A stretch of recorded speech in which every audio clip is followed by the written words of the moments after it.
విషవృక్షము దేశవ్యాప్తంగా నారదాం చూస్తున్నాం కాబట్టి ఇక్కడనే భారతీయ జనతా పార్టీ పక్క అడ్డుకొని తీరుతున్నాము. ఇది అసదుద్దీన్ ఓవైసీ యొక్క పార్టీకి లబ్ధి చేకూరింది. ఈ యొక్క 42% రిజర్వేషన్ తీసుకొచ్చారు. మీకు తెలుసు ఇది జరగదు, ఇది జరగలేదని చెప్పేసి తెలిసినప్పుడు కూడా మీరు చేస్తున్నారంటే. నమస్తే, నేను Prabhakar Venavanka. Welcome to PV news. రాష్ట్రంలో బీసీలకు 42% రిజర్వేషన్లు కల్పిస్తామని చెప్పి కాంగ్రెస్ పార్టీ కామారెడ్డిలో డిక్లరేషన్ చేసింది. అధికారంలోకి వస్తే తెలంగాణలో 42% రిజర్వేషన్ బీసీలకు అమలు చేస్తామని చెప్పి కాంగ్రెస్ పార్టీ మేనిఫెస్టోలో పెట్టింది. అనేక సభల్లో కూడా చెప్పింది. కాంగ్రెస్ పార్టీ అగ్రనాయకులు కూడా రాష్ట్రానికి వచ్చి ఆ 42% మీద హామీ ఇచ్చిపోయారు. సో దానికి ఫాలో అప్గా కులగణన అని ఒకటి చేసిర్రు. ఆ తర్వాత ఆ రిజర్వేషన్లు ఇస్తాము 42% రిజర్వేషన్ల కోసం అని చెప్పి అసెంబ్లీలో బిల్లు కూడా పెట్టిర్రు. అది పాస్ అయిపోయింది. దాన్ని కేంద్రానికి పంపించిర్రు. ఇప్పుడు అంశం అంతా కూడా కేంద్రం చేతుల్లోకి వెళ్ళిపోయింది. 42% రిజర్వేషన్లు అమలు కావాలి అంటే ఇప్పుడు కేంద్ర ప్రభుత్వ ఆమోదం తప్పనిసరి. కేంద్ర ప్రభుత్వం ఓకే చెప్తేనే తెలంగాణలో 42% రిజర్వేషన్లు వస్తాయి. తెలంగాణలో రిజర్వేషన్లు అమలు చేయాలి అంటే ఇప్పుడు వీళ్ళు చెప్తున్న 42% రిజర్వేషన్ అమలు చేయాలి అంటే రాజ్యాంగ సవరణ జరగాలి. దాన్ని ఆ రాజ్యాంగ సవరణ చేస్తేనే ఇప్పుడు ఆ 42% రావడానికి అవకాశం ఉంది. ఎందుకంటే గతంలో సుప్రీంకోర్టు తీర్పులు కూడా ఉన్నాయి. ఓవరాల్గా రిజర్వేషన్లు 50%కి మించి ఉండకూడదు. అంటే ఎస్సీ, ఎస్టీ, బీసీ అన్ని కలిపి 50%కి మించి ఉండకూడదు. ఎక్కడ ఏ రాష్ట్రంలో కానీ రిజర్వేషన్లు ఈ 50% అనే బెంచ్ మార్క్ దగ్గరే నిలిచిపోవాలి, అంతకు మించి పైకి రాకూడదు అని చెప్పి సుప్రీంకోర్టు తీర్పులు కూడా క్లియర్ కట్గా చెప్తా ఉన్నాయి. సో అయినా కూడా తెలంగాణ ప్రభుత్వం చట్టం ద్వారానే 42% రిజర్వేషన్లు ఇస్తామని చెప్పి అసెంబ్లీలో చట్టం చేసింది. కేంద్ర ప్రభుత్వానికి దాని ఆమోదం కోసం రాజ్యాంగ సవరణ కోసం పంపింది. మరి నిజంగా ఇది ఎంతవరకు అమలు అవుతుంది? నిజంగానే 42% రిజర్వేషన్ బీసీలకు రాబోతుందా? తెలంగాణలో వస్తుందా? వచ్చే అవకాశాలు ఉన్నాయా? వస్తే ఎప్పటిలోపు వస్తాయి? అంటే ఇప్పుడు జరుగుతున్న రాజకీయ పరిణామాలు, డ్రామాలు, హైడ్రామాలు చూస్తాం మొత్తం. ఎట్టి పరిస్థితుల్లో తెలంగాణలో బీసీలకు 42% రిజర్వేషన్లు రావు, 100% రావు. ఇప్పుడు జరుగుతున్న పరిస్థితులు చూస్తే. ఎందుకు అంటే 42% రిజర్వేషన్కి ఆమోదం తెలిపేందుకు కేంద్రంలో ఉన్న బీజేపీ సర్కారు అసలే ఒప్పుకోవట్లేదు. బీజేపీలో ఢిల్లీలో ఉన్న వాళ్ళు ఎవరు చెప్పట్లేదు. వాళ్ళ ప్రతినిధులుగా ఇక్కడ ఉన్నటువంటి కేంద్ర మంత్రులు, వాళ్ళ పార్టీ రాష్ట్ర అధ్యక్షుడు క్లియర్ కట్గా చెప్పేశారు. ఇందులో 10% ముస్లిం కోటా పెట్టిర్రు.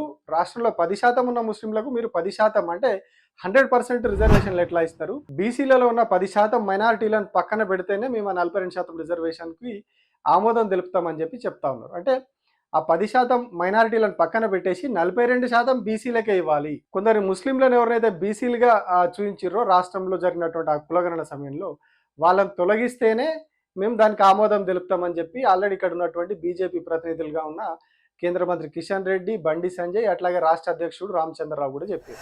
ఇప్పుడు వాళ్ళు అదే చేస్తుంది. ఇప్పుడు దేశవ్యాప్తంగా అదే చేద్దాం అనుకుంటున్నారు. ఇక్కడనే అడ్డుకోకుంటే ఈ విషవృక్షము దేశవ్యాప్తంగా నారదాం చూస్తున్నాం కాబట్టి ఇక్కడనే భారతీయ జనతా పార్టీ పక్క అడ్డుకొని తీరుతామేమో. ఇది అసదుద్దీన్ ఓవైసీ యొక్క పార్టీకి లబ్ధి చేకూరింది. లేకపోతే కాంగ్రెస్ పార్టీలో ఉన్నటువంటి షబ్బీర్ అలీలో అజారుద్దీన్ లాంటి నాయకులకు రిజర్వేషన్ కల్పించే విధంగా ఈ యొక్క 42% రిజర్వేషన్ తీసుకొచ్చారు. మీ ఓటు బ్యాంక్ పాలిటిక్స్ కోసమో మీకు తెలుసు ఇది జరగదు, ఇది జరగలేదని చెప్పేసి తెలిసినప్పుడు కూడా మీరు చేస్తున్నారంటే ఈరోజు మీరు ఈ తెలంగాణ బీసీ సమాజాన్ని మోసం చేస్తూ ఉన్నారు. అంటే రాజ్యాంగ సవరణకి ఎట్టి పరిస్థితుల్లో కేంద్ర ప్రభుత్వం ఒప్పుకోదు. కేంద్రం ఓకే చెప్తేనే రాష్ట్రపతి దాని మీద సంతకం పెడతారు. సో కానీ ఇక్కడ వీళ్ళే అడ్డు చెప్తా ఉన్నారు. బీజేపీ ఎట్లా ముస్లింల అంశం వచ్చినప్పుడు బీజేపీ ఎంత గట్టిగా పోరాడుతుందో అందరికీ తెలుసు. దాన్ని అడ్డుకోవడానికి ఎంతవరకైనా బీజేపీ వెళ్తుంది. అది అంతా ఓపెన్ సీక్రెట్. సో ఇప్పుడు వీళ్ళు ఎట్టి పరిస్థితుల్లో ఒప్పుకోమని చెప్తా ఉన్నారు. అట్లాంటప్పుడు మరి ఎట్లా వస్తాయి? రాజ్యాంగ సవరణ జరగకుండా తెలంగాణలో 42% రిజర్వేషన్లు ఎట్లా వస్తాయి అంటే రావు. దీనికి ఇంకొక రీజన్ చెప్తా ఉన్నది కాంగ్రెస్ పార్టీ, మేము ఆర్డినెన్స్ ద్వారా ఇస్తామని చెప్పి చెప్తా ఉన్నారు. ఆర్డినెన్స్ ద్వారా ఇవ్వాలన్నా కూడా దానికి ఎవరు ఆమోదం తెలపాలి? దానికి గవర్నర్ ఆమోదం తెలపాలి. గవర్నర్ ఎవరి చేతిలో ఉన్నాడు? కేంద్ర ప్రభుత్వం చేతిలో ఉంటాడు.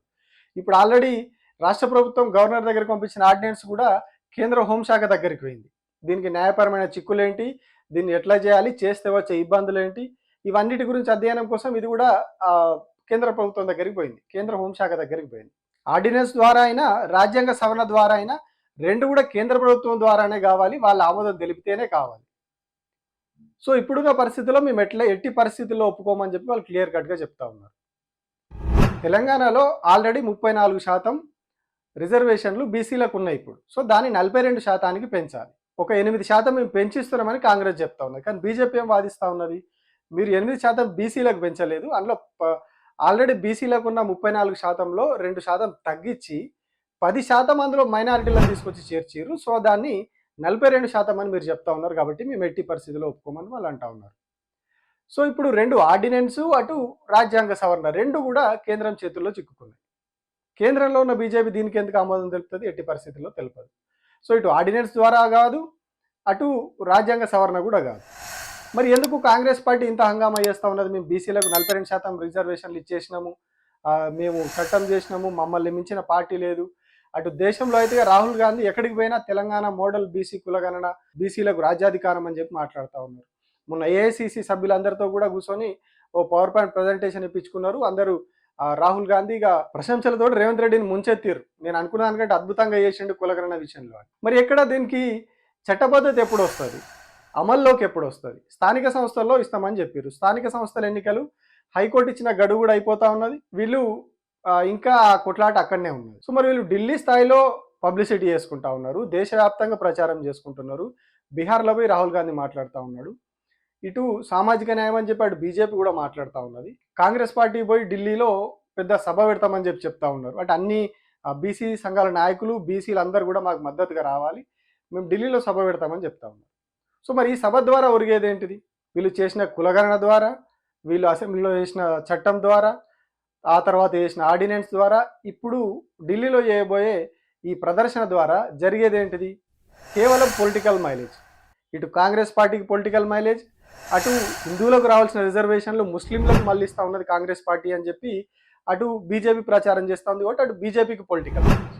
బట్ బీసీలకు ఒరిగింది ఏంటి? ఇందులో సున్నా, గుండు సున్నా. కేవలం రాజకీయం కోసం, బీసీల ఓట్ల కోసం బీసీలను మభ్యపెట్టి చేస్తున్న రాజకీయం తప్పితే కాంగ్రెస్ బీజేపీ కలిసి చేస్తున్నటువంటి రాజకీయం ద్వారా బీసీలకు వచ్చేది ఏమీ లేదు. 42% రిజర్వేషన్ ఎట్టి పరిస్థితుల్లో రాదు. ఇప్పుడున్న పరిస్థితుల్లో వీళ్ళు చేస్తున్న డ్రామాలు ఇవన్నీ కేవలం పొలిటికల్ మైలేజ్ కోసం. రేపటి రోజున స్థానిక సంస్థల ఎన్నికల్లో ఇచ్చే పరిస్థితి ఉండదు. సో అప్పుడు ఇవన్నీ కూడా బీజేపీ మీద నెపం వేయడానికి వీళ్ళు, కాంగ్రెస్ మీద నెపం వేయడానికి వాళ్ళు. సో ఇద్దరు కొట్లాడుకోవడానికి తప్పితే ఇది దేనికి కూడా పనికిరాదు. ఆర్డినెన్స్ ద్వారా ఇస్తామన్నది కూడా సుప్రీంకోర్టు తీర్పుకు విరుద్ధం అయిపోతుంది. 50% మించిపోతుంది. 42% ఓన్లీ బీసీలకే ఇస్తే ఎస్సీ ఎస్టీ రిజర్వేషన్లు కలిపితే అది ఇంకా 50% మించి వెళ్ళిపోతుంది. కాబట్టి సుప్రీంకోర్టు తీర్పులు కూడా దీన్ని యాక్సెప్ట్ చేయి, ఫ్యూచర్లో ఎవరైనా దీని మీద కేసు వేసినా కూడా అది చట్టపరం కాదు అని చెప్పి సుప్రీంకోర్టు కూడా తీర్పిస్తుంది మళ్ళీ. సో అట్లాంటప్పుడు ఇదంతా కూడా కేవలం పొలిటికల్ డ్రామా, పొలిటికల్ హైడ్రామా తప్పితే ఎక్కడ కూడా అటు కాంగ్రెస్ కానీ ఇటు బీజేపీకి కానీ బీసీలకు 42% రిజర్వేషన్ కల్పించే చిత్తశుద్ధి లేదు అనేది ఈ పొలిటికల్ హైడ్రామాలతోటి మరొకసారి స్పష్టమవుతా ఉన్నది. Thank you.